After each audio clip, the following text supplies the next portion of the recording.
বাংলাদেশের পরিস্থিতি মোটেই ভালো নয়।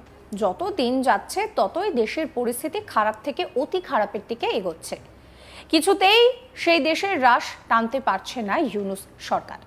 শেখ হাসিনাকে দেশ ছাড়া করে ভেবেছিল যে এবার ভালোভাবে তারা দেশ শাসন করবে, কিন্তু পরিস্থিতি যে একেবারেই হাতের বাইরে চলে যাবে তা হয়তো কল্পনাও করতে পারেনি সে দেশের জনগণ।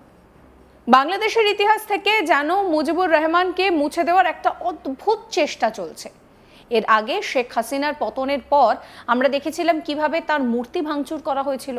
মূর্তির মাথায় উঠে সে কি উচ্ছ্বাস, মুজিবুর রহমানের মুরালও ভাঙা হয়।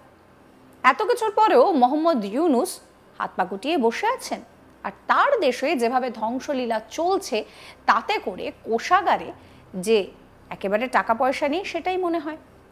শেখ হাসিনার সরকারের পতন, গণ অভ্যুত্থান সব মিলিয়ে একেবারে ধসে গিয়েছে বাংলাদেশের আর্থিক পরিস্থিতি। কি করে দেশ চলবে এই চিন্তায় মাথা খারাপ হচ্ছে ইউনূসের। দেশে একেবারে অরাজক পরিস্থিতি, মৌলবাদী সংগঠনগুলো মাথাচাড়া দিয়ে উঠছে। যে সমস্ত জিহাদিদের নিষিদ্ধ ঘোষণা করা হয়েছিল একটা সময়, তাদের জেল থেকে মুক্তি দেওয়া হয়েছে। দেশের মানুষজন একেবারে শান্তিতে নেই। যারা সেখানে ব্যবসা করতেন তারা ব্যবসা গুটিয়ে নিচ্ছেন।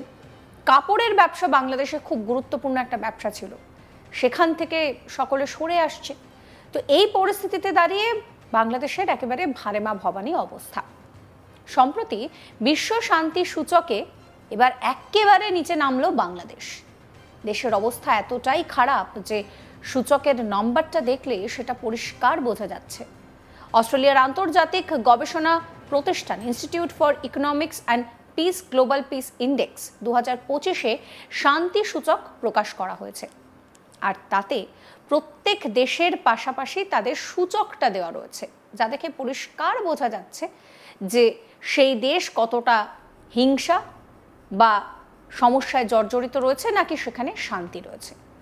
বর্তমানে গোটা বিশ্বে যে পরিস্থিতি তাতে করে প্রতিটা দেশের ভূ রাজনৈতিক উত্তেজনা এবং আর্থিক অনিশ্চয়তা বৃদ্ধির মধ্যে বৈশ্বিক শান্তির গড় সূচক কিন্তু 0.35% কমেছে। বিষয়টা বেশ উদ্বেগের।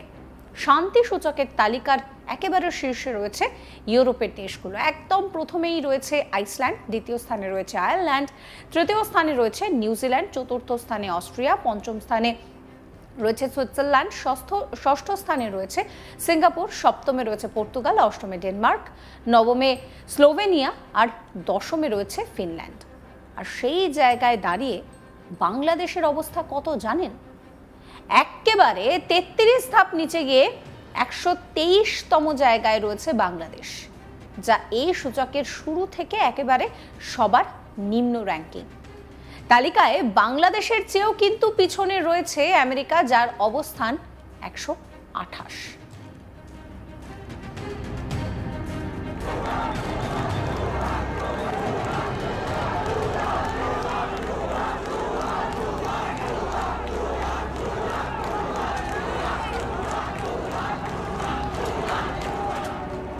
জুলাইয়ের গণ অভ্যুত্থান দিয়ে বাংলাদেশের এই রাজনৈতিক যে পটভূমি, সেই পটভূমি পাল্টাতে শুরু করে। আমরা দফায় দফায় দেখলাম যে কিভাবে শেখ হাসিনাকে দেশচ্যুত বা গদিচ্যুত বলা ভালো করার চেষ্টা চলে। শেখ হাসিনা তিনি গত বছর 5ই অগস্ট বাংলাদেশ ছেড়ে ভারতে এসে আশ্রয় নেন, এবং তারপর থেকে বাংলাদেশের যে পরিস্থিতি তা কিন্তু ক্রমেই অরাজক হচ্ছে। সেখানে দেখা যাচ্ছে যে সংখ্যালঘু হিন্দু সম্প্রদায়ের ওপরে কিভাবে নির্বিচারে অত্যাচার চলছে, মন্দির ভাঙচুর, বাড়ি ভাঙচুর, লুটপাট, এই সমস্ত কিছু তো রয়েছে। তার সঙ্গে সেখানে নারীদের যে সম্মান, সেই সম্মানকেও কোনোভাবে রক্ষা করা যাচ্ছে না। বিভিন্ন বড় বড় রাজনৈতিক দলের লোকজন তারা একেবারে নারীদের সম্মানহানির বিষয়ে যেন উঠে পড়ে লেগেছে।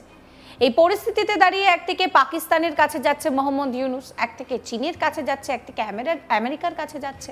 এই পরিস্থিতিতে দাঁড়িয়ে বাংলাদেশের পরিস্থিতি মোটেই ভালো না। আর্থিক পরিস্থিতি যে একেবারে তলানির দিকে ঠেকেছে সেটা পরিষ্কার বোঝা যাচ্ছে, কারণ সেখানে নতুন করে ব্যবসা হচ্ছে না। যে প্রয়োজনীয় নির্বাচন, সেই নির্বাচনটা পর্যন্ত মোহাম্মদ ইউনূস তারা করাতে পারছে না। তারা ভেবেছিল যে এই হাসিনার দেশ ত্যাগের পর বাংলাদেশে তারা একটা নতুন ইতিহাস তৈরি করবে, কিন্তু বাস্তবে দেখা যাচ্ছে যে শান্তি সূচকে কিন্তু বাংলাদেশ এতটাই নিচে নেমে এসেছে সেটা বলা না। তবে বাংলাদেশের চেয়েও নিচে রয়েছে আমেরিকা।